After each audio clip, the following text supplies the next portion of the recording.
우리들이 살아가면서 종종 특별한 초대를 받을 기회가 있곤 하지요. 그런 경우에 좀 평상시하고 다른 그런 음식을 먹을 경우들이 있습니다.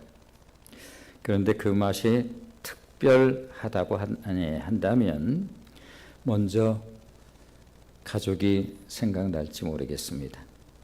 언젠가 다시 함께 와서 이 맛을 경험시켜줘야지.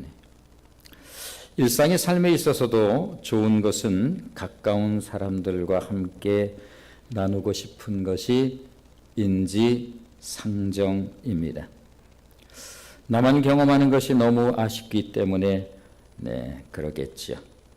하물며 예수님을 만나서 예수님을 알고 구원의 기쁨을 경험했다고 한다면 나와 가장 가까운 혈연이나 이웃이 생각나는 것은 너무나 당연한 일이 아닐까요? 오늘은 바로 이와 같은 이야기를 우리에게 들려주는 시간입니다. 바울은 어느 날 전혀 예기치 않은 시간, 예기치 않은 장소에서 그야말로 예기치 않은 경험을 합니다. 그것은 예사롭지 않다는 표현으로는 부족한 실로 경이로운 경험을 하게 되지요. 경이롭다라고 그러한 표현이 아마 적절하지 않을 것입니다. 아마 경악스러운 경험을 했다고 하는 것이 훨씬 정확한 표현이 될지 모르겠습니다. 지금까지 예수라는 이름만 나오면 속된 표현으로 이를 갈며 살아왔던 그였습니다. 그날도 아예 영장을 발부받아서 오늘날로 하면 아예 법적인 요건을 다 갖추어 가지고 예수 믿는 자들을 아예 아주 좀 더 속된 표현으로 좀 표현을 해보면 싸그리 잡아서 이런 표현이 되겠죠. 가두기 위해서. 그런데 성경은 그날의 바울의 모습을 뭐라고 표현하고 있는가 하면 위협과 살기가 등등했다. 그때 바울이 가지고 있었던 외적인 모습이니 얼마나 그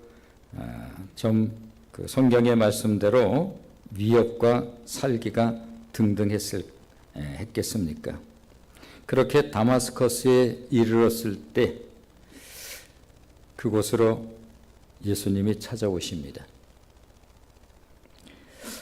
우리말에 원수는 외나무 다리에서 만난다 이런 말이 있는데 그야말로 제대로 만났습니다. 왜냐하면 그 예수님은 얼마 전에 십자가에 죽었거든요. 그러므로 그때 찾아온 예수님은 바로 부활하신 예수님입니다. 바울 입장에서는 경악할 만한 일이었겠지요.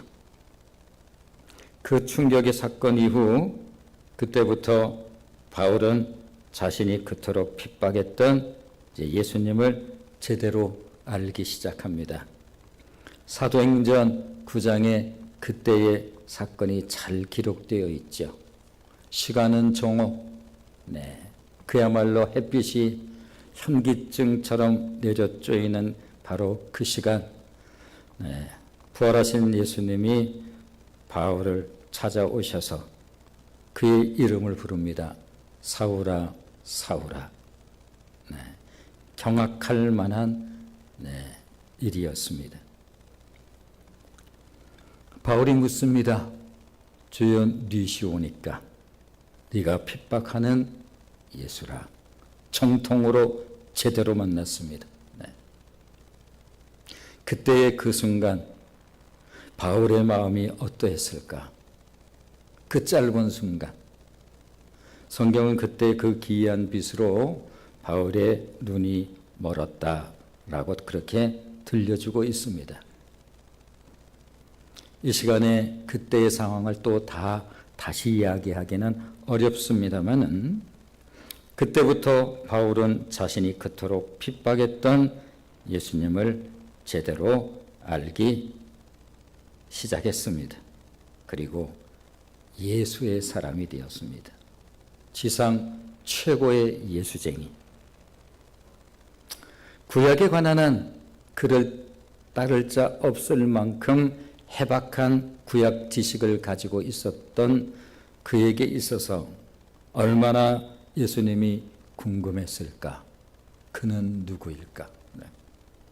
자신이 만난 예수. 그토록 자신이 핍박했던 그를 그렇게 그야말로 이것은 드라마도 그런 드라마가 아니죠. 그날의 햇빛은 그 기이한 빛은 햇빛이 아니었죠. 그야말로 현기증 나는 그러한 시간. 그렇게 예수님을 만난 이후 그의 마음의 중심에서 한 가지 날마다 사무치게 그렇게 올라오는 궁금증이 있었는데 예수님 그분은 누구인가? 그래서 골고다 언덕 이 십자가 사건을 말하는 거에 종종 표현하는 거죠. 이 골고다 언덕에서 바라보는 구약에 관한 한 그를 따를 자 없는 지식을 가지고 있었는데 그렇게 구약이 예수 그리스도로 새롭게 이해가 되었습니다. 그러면 그럴수록 그는 성경에 의하면 아라비아에 가서 그곳에 직거하면서 예수님 그는 누구인가? 예수님에 대해서 알면 알수록 그의 마음속에서 그야말로 통곡처럼 올라오는 꺼이 우는 수많은 시간들이 있었을 것입니다. 그렇게 그는 예수쟁이가 됐습니다. 자신이 핍박했던 예수는 진실로 그리스도였습니다.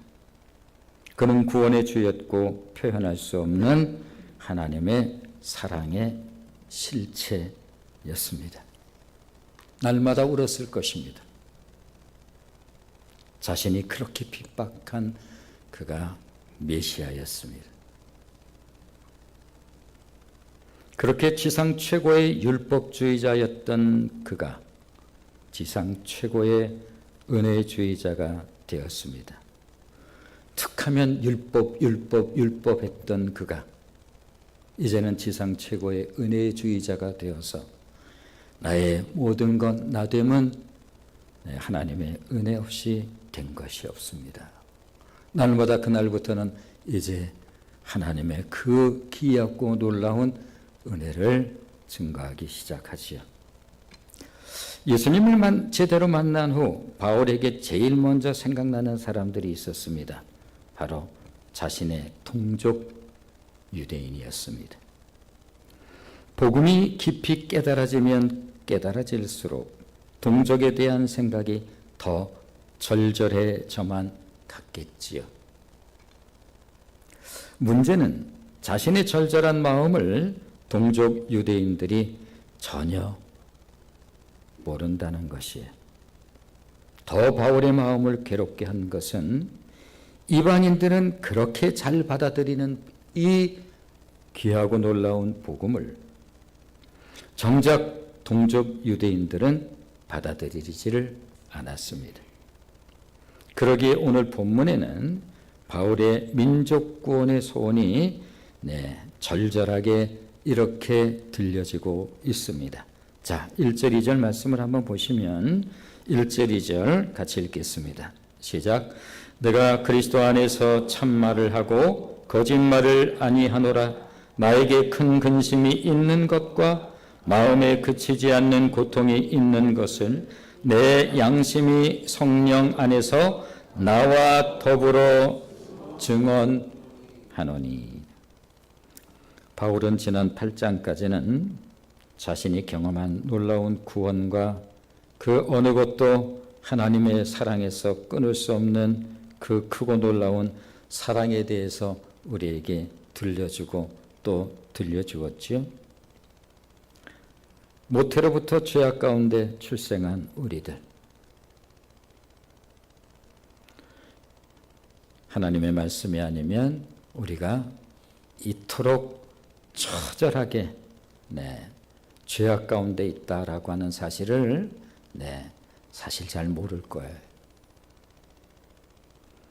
모태 가운데 죄악 중에 잉태되었다라고 하는 사실과 죄악 가운데 출생한 우리들의 삶, 그러니 이 세상에서 우리의 삶이 어떠한가 말할 필요 없겠죠.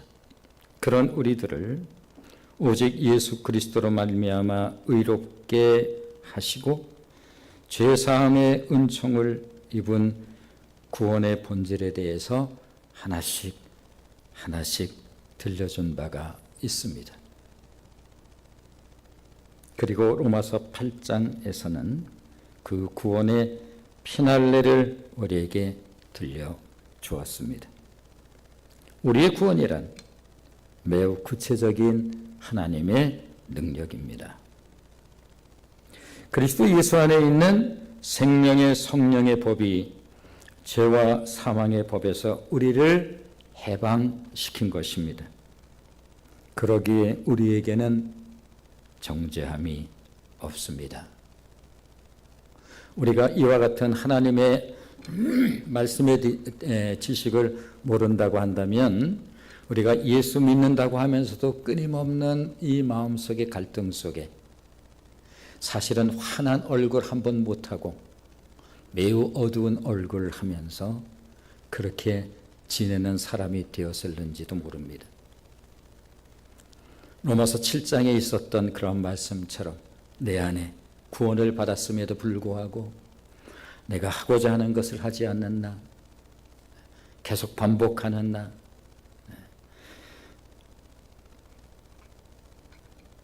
하고 싶은 그러한 부분들하고 전혀 다른, 그래서 하나님께서 기뻐하시는 일을 하고 싶은 마음이 나의 진실한 마음에도 불구하고 그로 인해서 늘 사단은 그것을 빌미로 우리를 공격하고 우리의 정죄의식을 건드리고 정죄의식을 건드릴 때마다 내 속으로 깊이 좌절과 낙심 속에 떨어져 구원받은 하나님의 자녀임에도 불구하고 무엇인가 늘 기죽어 살아가는 이와 같은 크리스찬들이 얼마나 많은가.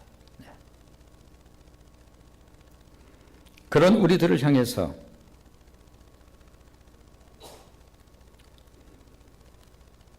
우리들에게는 결코 정죄함이 없습니다.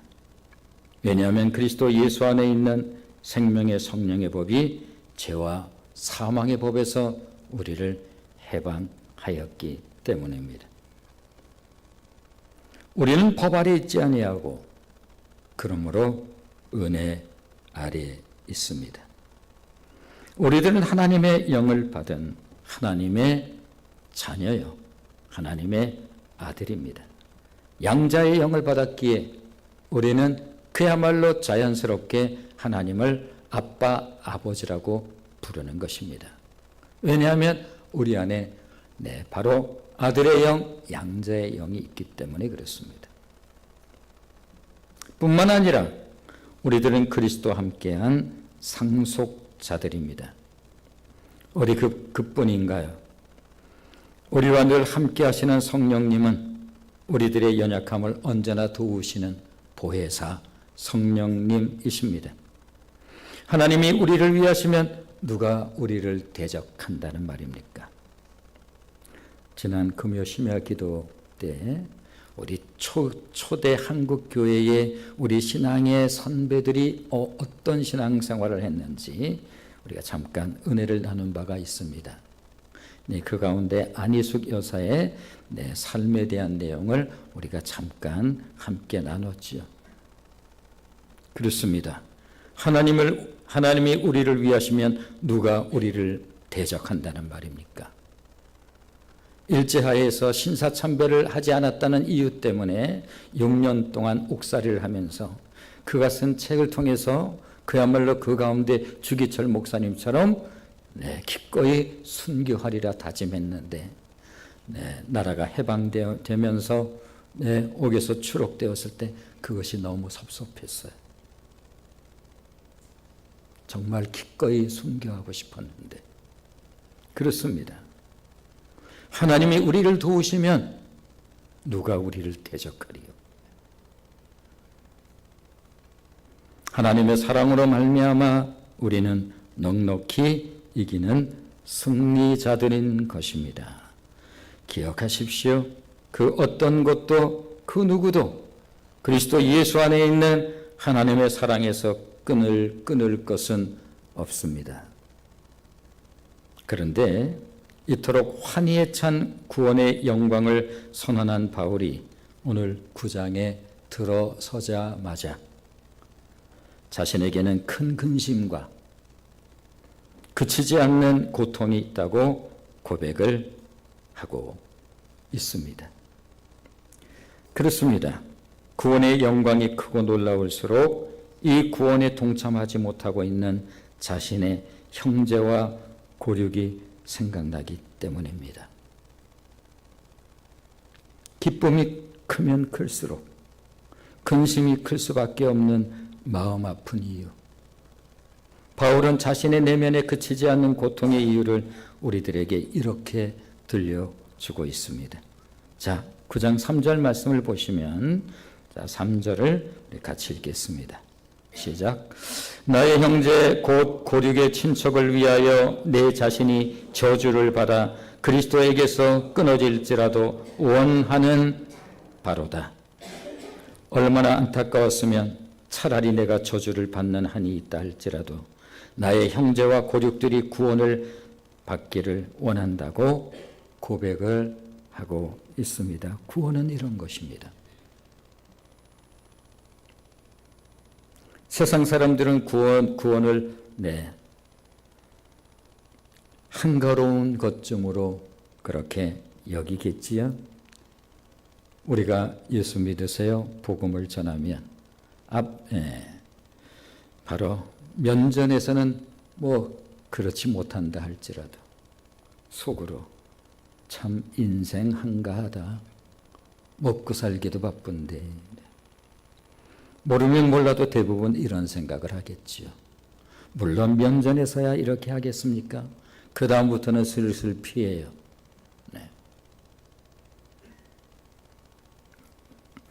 콧등으로도 여기지 않습니다만 구원만큼 긴박한 것이 또 있을까? 그의 큰 근심의 이유를 로마서 10장 1절 말씀은 더욱 구체적으로 들려줍니다. 자, 로마서 10장 1절 말씀을 보시면 로마서 10장 1절 같이 읽겠습니다. 시작. 형제들아 내 마음에 원하는 바와 하나님께 구하는 바는 이스라엘을 위함이니 곧 그들로 구원을 받게 함이라. 바울은 자신의 동족 이스라엘을 향해서도 절절한 마음으로 구원받기를 기도한다고 고백을 하고 있습니다. 지난주 바울은 그 어느 것도 우리를 예수 안에 있는 하나님의 사랑에서 끊을 수 없다고 분명하게 우리에게 들려준 바가 있습니다. 그런 바울이 자신의 형제 고륙 친척이 구원을 받을 수만 있다고 한다면 자신이 그리스도에게서 끊어질지라도 그렇게 되기를 바라고 원한다고 들려주고 있으니 내 스스로 모순적인 말을 하고 있는 셈이죠. 그 어떤 것도 그리스도 예수 안에 있는 하나님의 사랑에서 우리를 끊을 것은 그 어떤 것도 없습니다. 그런 그가 나의 형제 고륙 내 부모가 구원을 받을 수만 있다면 그리스도 예수 안에서 끊어져도 좋겠습니다. 무슨 의미일까요? 그만큼 구원은 모든 사람에게 절박한 것이라는 그러한 의미입니다. 그러니 무엇보다 자신의 형제와 고륙의 구원을 생각하면 그들이 가야 할 지옥에 자신이 대신 갈지라도 그들의 구원을 절절한 마음으로 소원합니다. 이것이 날마다 나에게 큰 근심이고 나를 누르는 고통입니다. 왜냐하면 그 구원의 은혜가 크면 클수록 바울에게 있어서 구원은 모든 인생 앞에 놓여진 미룰 수 없는 절박한 과제였습니다. 실제로 그는 예수님을 알고 난 이후, 그렇게 예수님에 대한 깊은 은혜를 깨달은 이후 그의 삶 전체를 손들이째 예수님께 바치죠. 이 복음을 증거하기 위해서 1차, 2차, 3차 선교여행, 차량도 없었던 그러한 시절에 그 넓은 곳에 다니면서 이 복음을 증거하는 삶을 살다가 순교를 했던 인생을 산 사람이 바로 오늘 이 말씀을 우리에게 들려주고 있는 바울입니다. 그렇습니다. 구원의 은혜가 인생의 도상에서 얻는 최고의 축복이요, 또 반드시 받아야 할 하나님의 선물이라고 한다면 이 은혜의 선물을 받은 우리들에겐 어떤 반응이 있어야 되는 것일까? 아직 구원받지 못한 나의 부모, 형제, 고륙의 친척이 먼저 생각나야 되겠지요. 그것도 긴급한 마음으로. 어떻게 하나, 어떻게 하나, 어떻게 하나. 그러므로 진실로 구원의 확신과 기쁨을 경험한 그리스도인이라고 한다면 그 기쁨의 크기만큼이나 근심과 그치지 않는 고통이 있어야만 한다는 것입니다. 조금 가사가 원색적이라 그런지 잘 부르지 않는 찬송이 있습니다. 아니, 우리가 잘 부르지 않는지도 모르죠. 왜냐하면 가사가 굉장히 원색적이고 사실은 성경적이고 요한 웨슬레가 작시한 찬송가 522장입니다. 웬일인가 내 형제여 주 안이 믿다가 죄값으로 지옥 형벌 너도 받겠구나. 아주 원색적이죠. 이만큼 우리의 오늘의 이 시대의 말씀은 변질되어 있어요. 이런 말씀이 좀 부담되죠. 요한 웨슬레가 쓴 찬송시입니다. 웬일인가 내 형제여 주 안이 믿다가 죄값으로 지옥 형벌 너도 받겠구나. 웬일인가 내 형제여 마귀만 따르다 저 마귀 지옥 갈 때에 너도 가겠구나.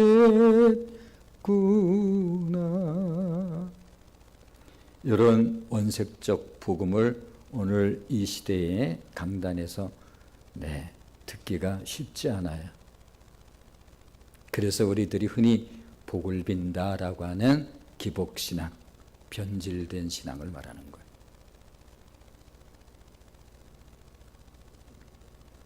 그렇습니다.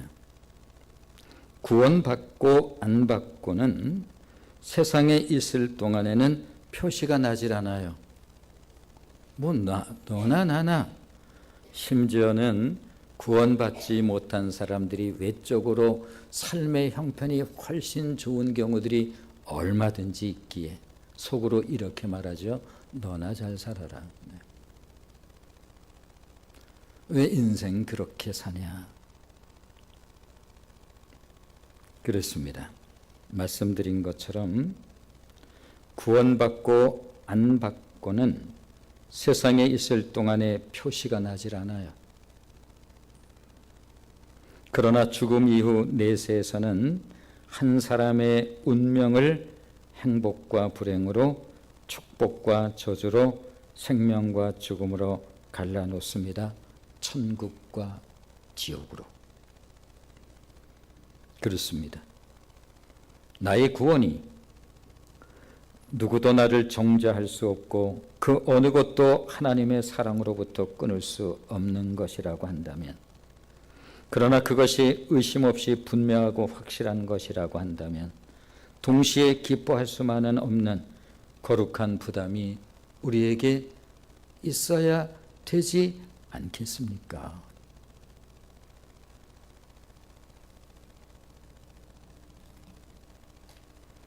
원치 않는 화재의 현장에서 그야말로 구사일생으로 내가 구원을 받았어요. 끔찍한 화재. 그 가운데서 정말 내가 구사일생으로 구원을 받았습니다. 그렇게 살아났음에도 불구하고 좋아할 수만은 없는 것은 순간 내 아이가 생각났기 때문이죠.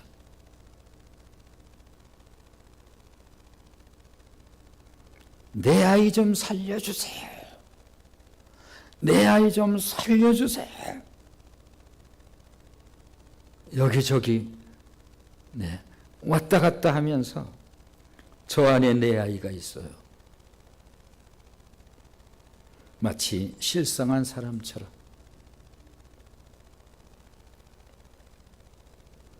이처럼 구원의 기쁨에는 고통이 따라옵니다.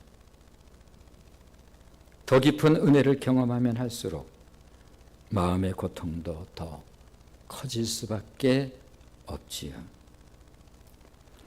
최근에 홍콩에서 그야말로 대형 화재가 있었지요. 94명의 생명을 빼앗아간 도시 한가운데 아파트.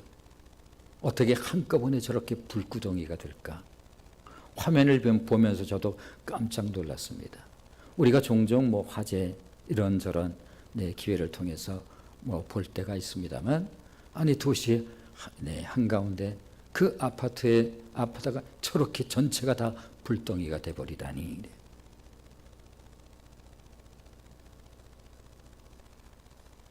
있을 수 없는 것 같은 그런 일들이 우리의 삶 속에 정확하게 있죠. 구원의 확신과 기쁨은 성령께서 주시는 은혜예요. 주 예수 사랑 기쁨 내 마음속에 주 예수 사랑 기쁨 내 마음속에 있네. 나는 기뻐요. 정말 기뻐요. 주 예수 사랑 기쁨 내 마음에. 성령이 주시는 기쁨입니다. 그렇다면 아직도 예수 그리스도를 모른 채 살아가는 나의 고륙을 위해 가슴 아파하는 고통은 누가 주는 것일까? 이것 역시 성령께서 주시는 고통입니다. 자, 2절 말씀을 다시 보실까요? 자, 2절 말씀입니다. 같이 읽습니다. 시작. 마음에 그치지 않는 고통이 있는 것을 내 양심이 성령 안에서 나와 더불어 증언하노니. 이 근심, 이 고통, 이것도 성령이 주시는 것입니다. 자연스럽게 교회의 존재 목적이 드러나지요. 교회는 왜 존재하는 것일까? 이런저런 말 참 많죠. 본인 생각 가지고 교회는 이뤄야 된다 이런 생각도 갖고. 구원을 모르는 자들을 위한 쉬지 않는 근심과 고통이 있어야 한다고 그렇게 우리에게 들려주고 있습니다. 마태복음이 들려주는 맨 마지막 이야기죠. 부활하신 예수님께서 하셨던 그 마지막 말씀을 마태는 우리에게 이렇게 들려줘요. 우리는 그것을 일컬어서 지상명령이라 하고, 예수님께서 가장 소중하게 여겼던 가장 소중한 가치에 대해서 말씀하셨겠지요. 너희는 가서 모든 족속으로 제자를 삼아 아버지와 아들과 성령의 이름으로 세를 주고 내가 너희에게 분부한 모든 것을 가르쳐 지키게 하라. 마태가 들려주는 예수님의 마지막 말씀이에요. 오늘 바울이 들려주는 또 하나의 중요한 교훈이 있습니다. 복음 전도는 나의 부모, 형제, 곧 고륙의 친척에 대해 마음의 아픔을 가지고 전해야 한다는 것입니다. 나의 가장 가까운 사람부터. 이것이 성경이 들려주는 전도의 기본 원리입니다. 우리의 본성이 그렇다는 거예요. 최근에 제가 친정 어르신이든 아니면 시댁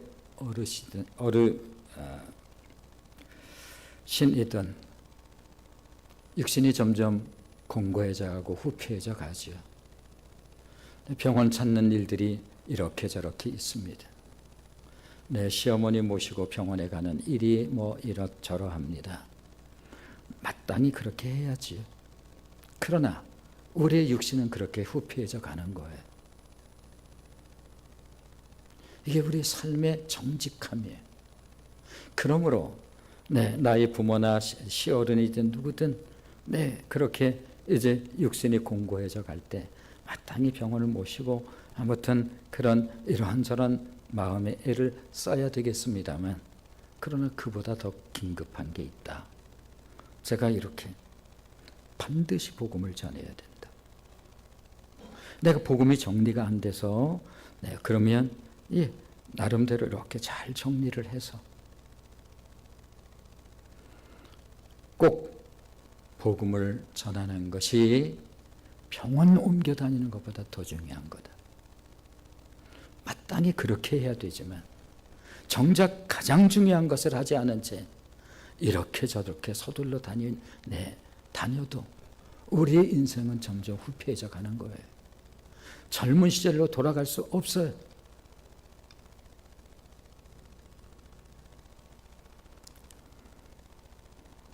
저희 아버지가 61세에 소천하셨습니다. 어느 날 갑자기 뇌출혈로 쓰러지셨습니다. 교회 한 번도 예배당에 그 문지방을 넘어선 적도 없으신 우리 아버지. 그리고 의식이 없게 되셨습니다. 인천 적십자병원 그곳에 계실 때 제 말에 아버지가 늘 반응을 하셨어요. 그래서 제가 이렇게 복음을 전합니다. 예를 들면 이런 거예요. 아버지가 죄인이라고 믿으시면 주먹을 꼭 쥐세요. 예수님을 마음으로 영접하시면 손을 펴세요. 손을 이렇게 펴십니다. 그렇게 복음을 전했습니다. 우리 아버지는 구원받으셨습니다. 인생의 결정적인 순간. 크리스찬에게 있어서 진실로 마음을 다한 효도라고 하는 이 단어가 적절하진 않아요. 정말로 반드시 꼭 해야 될, 내 마음에 정말로 쏟아놓아야 될 것은 이렇게 저렇게 병원 옮겨 다니고 이런 부분 필요하면 반드시 해야 돼요. 그때 무엇보다도 이 복음을 전해야지. 저희 장인 어른에 대해서는 몇 차례 말씀을 드린 바가 있습니다. 저 도봉구 어느 병원 폐암 말기 중환자실에 계셨습니다. 당연히 일생 교회 문턱이라고는 들어서 본 적이 없는 분이시고, 그분에게 중환자실에 제가 들어가서 복음을 전합니다. 그렇게 인생의 끝자리에서 구원을 받으셨습니다. 병원에서 특별히 더 할 것이 없습니다. 집으로 모시세요. 이제 그야말로 인생의 마지막 끝자리입니다. 의식이 없으십니다. 여기서 가래만 거렁거렁, 이 가래만 따끔씩 이렇게 좀 빼내야 되는, 그러면서 이 마지막을 지켜보는 그러한 시간, 이 따끔 내 의식이 돌아옵니다. 놀라운 것은 이것입니다. 얼굴이 환해서 할렐루야, 할렐루야. 교회 한 번도 다니신 분이 할렐루야라는 단어를 아시겠습니까? 아멘을 아시겠습니까? 물론 이렇게 끝자리에서 들은 단어이겠습니다만,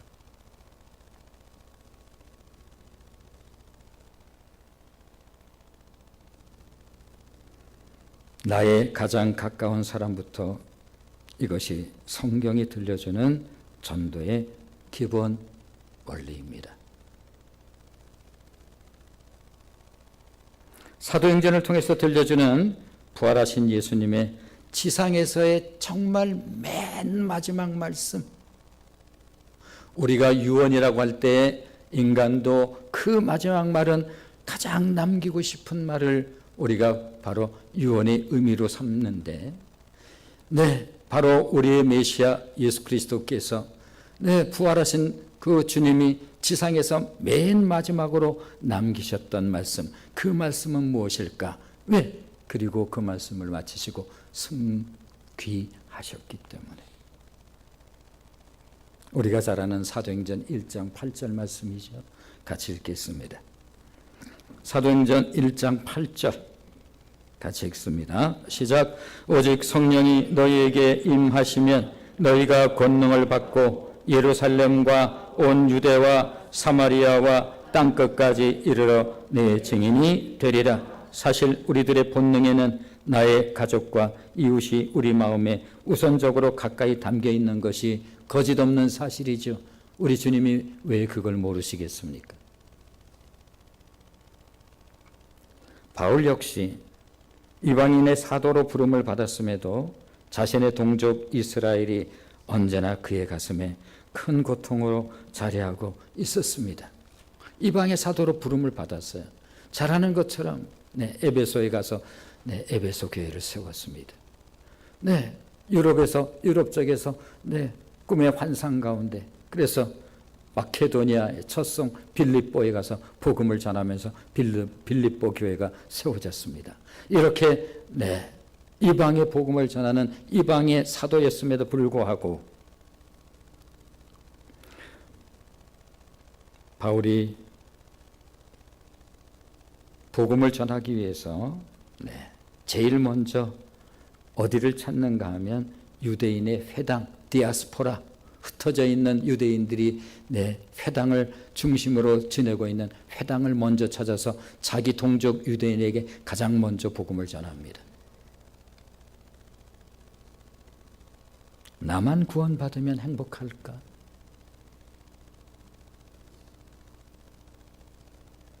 내가 정말 진리의 의미를 제대로 알고 있다고 한다면, 끔찍한 화재 현장에서 나만 구원함을 받았다고 기뻐하는 그런 멍청이가 있을까?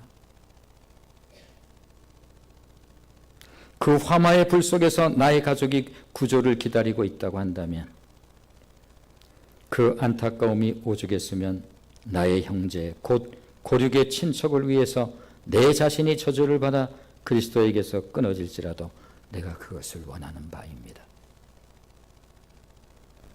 거짓없는 성령이 내 마음을 증언하고 있습니다.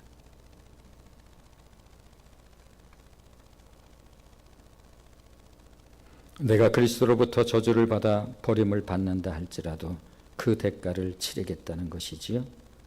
여기에서 저주를 받는다는 이 아나테마라고 하는 단어는 굉장히 무서운 단어입니다. 여호수아가 여리고성을 진멸할 때 하나님께서 명령을 합니다. 그 여리고성에 있는 거기 모두 다 진멸하라. 이 단어가 바로 바울이 쓰고 있는 이 단어예요. 아나테마. 내가 진멸을 당한다 할지라도. 이민아 변호사의 삶의 끝자리에서의 얘기는 언젠가도 한번 해드린 적이 있습니다. 이민아 변호사의 삶의 끝자리입니다. 우리 모두에게 그런 인생의 끝자리가 오지요. 12월 이제는 23일입니다. 2025년도 우리의 인생에서 다 지나간 시간들입니다. 무슨 방법을 다 한다 할지라도 우리는 그 시간으로 갈 수가 없습니다. 다 끝난 시간입니다. 이처럼 우리의 인생에도 돌이킬 수 없는 이것이 정직한 우리의 삶입니다. 이민아 변호사의 삶의 끝자리에서 이어령 장관이 딸 이민아 변호사에게 묻습니다. 네 소원이 뭐니? 이런 표현보다 절절했겠지요. 딸이 이제 죽습니다. 딸에게 묻습니다. 아버지가 네 소원이 뭐니? 그녀가 웃으면서, 여기서 웃음은 보통 웃음이 아니에요. 그녀의 웃음은 영생의 의미를 아는 웃음이에요. 그래서 그녀가 쓴 책 땅에서 하늘처럼, 땅에서 살지만 하늘의 의미를 알고 있다는 뜻이에요. 이것을 바울이 3000층을 경험했던 사람이에요. 언젠가 바울이 이렇게 말합니다. 내가 죽고 사는 것을 선택하라고 한다면 나는 죽음을 선택합니다. 왜냐하면 어서 빨리 주님을 만나고 싶기 때문입니다. 그러나 내가 이 땅에 머무르는 것은 아직은 나에게 사명이 있기 때문에 그렇습니다. 왜냐하면 그는 3000층을 경험한 사람입니다. 이민아 변호사가 아버지의 질문에 웃으면서 말하지요. 그 웃음은 그냥 웃음이 아니에요. 천국의 미소예요. 그녀가 웃으면서 아버지 이어령 장관에게 대답을 합니다. 아버지가 예수 믿는 것이 나의 소원이야. 그러면서 그녀는 만일 천국에 아버지가 없다면 얼마나 허전하겠어. 매우 소박한 표현이지만 이 표현하고는 표현할 수 없는 거죠. 그건 너무 끔찍하잖아요. 이런 뜻이. 아버지가 예수 믿는 것이 나의 소원이야. 이때 이어령 장관이 딸에게 약속합니다. 그래, 아버지가 예수 믿을게. 일생 지성이 그의 우상이었고 은근한 그의 자존심이었습니다. 이것 자랑하고 싶은 마음 때문에 살아왔던 인생이라고 말해도 아마 틀리지 않을 거예요. 모두가 그의 지성에 대해서 인정을 하고 있으니 지성은 그에게 당연히 마땅한 우상이었습니다. 그런 이어령 전 장관이 예수를 믿게 되는 순간입니다. 이민아 변호사는 죽음의 순간, 그 시간까지 복음을 전합니다. 기도하겠습니다.